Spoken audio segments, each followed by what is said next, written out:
We're actually saved this lesson for the end of chapter 7. So we finished everything else in chapter 7 and we're coming back, circling back to do lesson 7.1. We're going to talk about accumulation and how the integral is a powerful tool to help us understand accumulation. We'll also review a little bit about velocity and displacement and how the integral can help us with that, but mostly we're going to focus on accumulation. So let's just quick review just the language of linear motion. If you're given a function like 10 minus 2t is describing the velocity moving over a time period from 0 to 9, you should be able to use totally analytic methods, that means no calculator, to help you answer the following questions. So let's determine when the particle is moving to the right, left, and stopped. So we already have the velocity equation, and so to find when it's at rest, we're simply going to set it equal to 0. And so we get 5 seconds, and that's when it will be at rest with no velocity. So the time then would be split up in intervals from 0 to 5 and 5 to the closed interval of 9. And we want to determine the value of the velocity. So picking something in the interval from 0 to 5, say time of 3, we get a positive number. And from 5 to 9, say 8, we get a negative number. So since the velocity is positive, it will be moving to the right on that interval and left in the interval 5 to 9. The displacement. So just remembering just vocabulary words about how you define displacement. Displacement is the difference between the final and the initial position. So f of b minus f of a. So in this case, it would be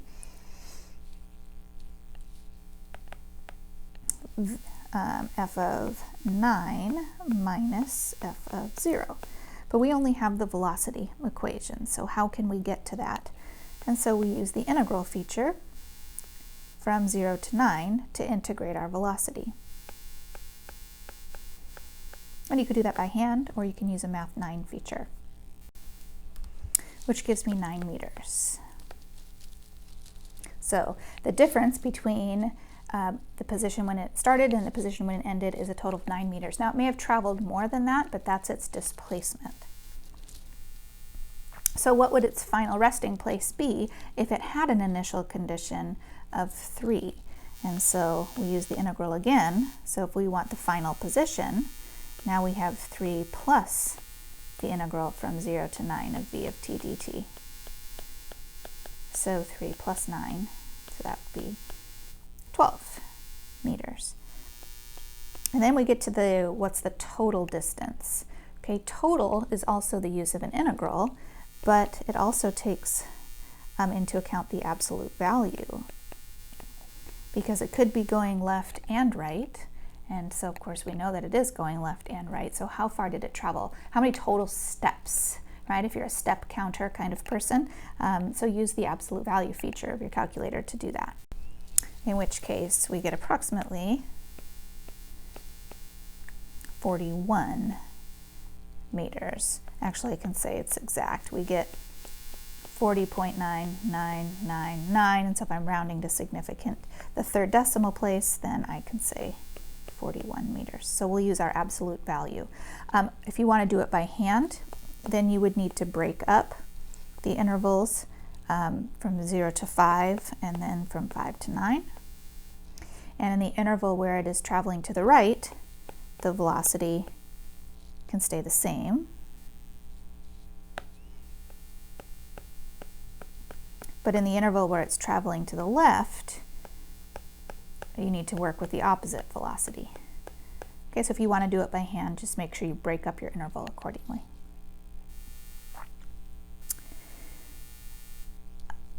We'll also use an integral, not just in a physics sense, in terms of velocity and acceleration and displacement and distance, but we're going to use it as an accumulation tool. If you want to find out over the course of a period of time of how a particular rate has accumulated, then you're going to always just rely on the integral. Okay, so if you have a rate of change you take it through the integration process, and then you're going to get a total accumulation. It really is good to look at units. So like if your units and the rate of change are meters per second, once you've taken it through the integral process, then you're just going to have units. What the integral does is it takes away a dimension of time. And so in a similar way, if you have meters per second squared and you take that through the integral process, you'll be left with meters per second. Okay, it takes the integration process over the amount of time takes away one of the time dimensions. So for example, if you're looking at, say, potatoes, a staple of the diet, especially in countries like Ireland, from 1970 to 1980, potato consumption in this particular country is measured by 2.2 plus 1.1 to the t, so this is an exponential function, millions of bushels per year. Okay, exponential and millions. That tells us we're going to be eating a lot of potatoes. T is the years since the beginning of 1970. Okay, so the beginning means we're assuming it's starting on January 1st. All right, January 1, 1970.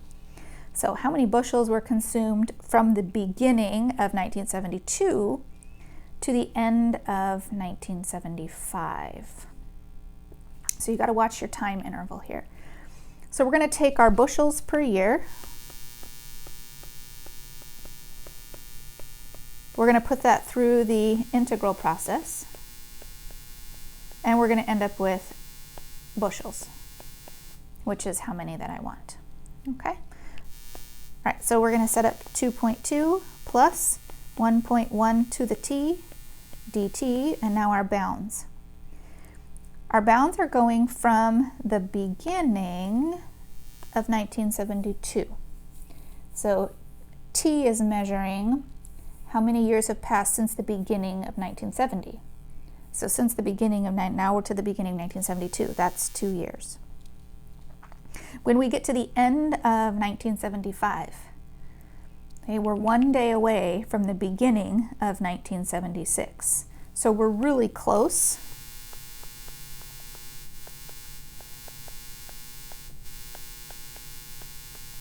Okay, we're on the day before. Okay, all the way to the close. Because we are so close to that, we could either do 5.9999999, which is how close we are, or we're going to use 3 significant rounding units or digits, and so we're going to say we're going to just round that to 6. So my units would be 2 to 6, integration of 2.2 plus 1.1 t to the dt. Now use your Math 9 to evaluate that.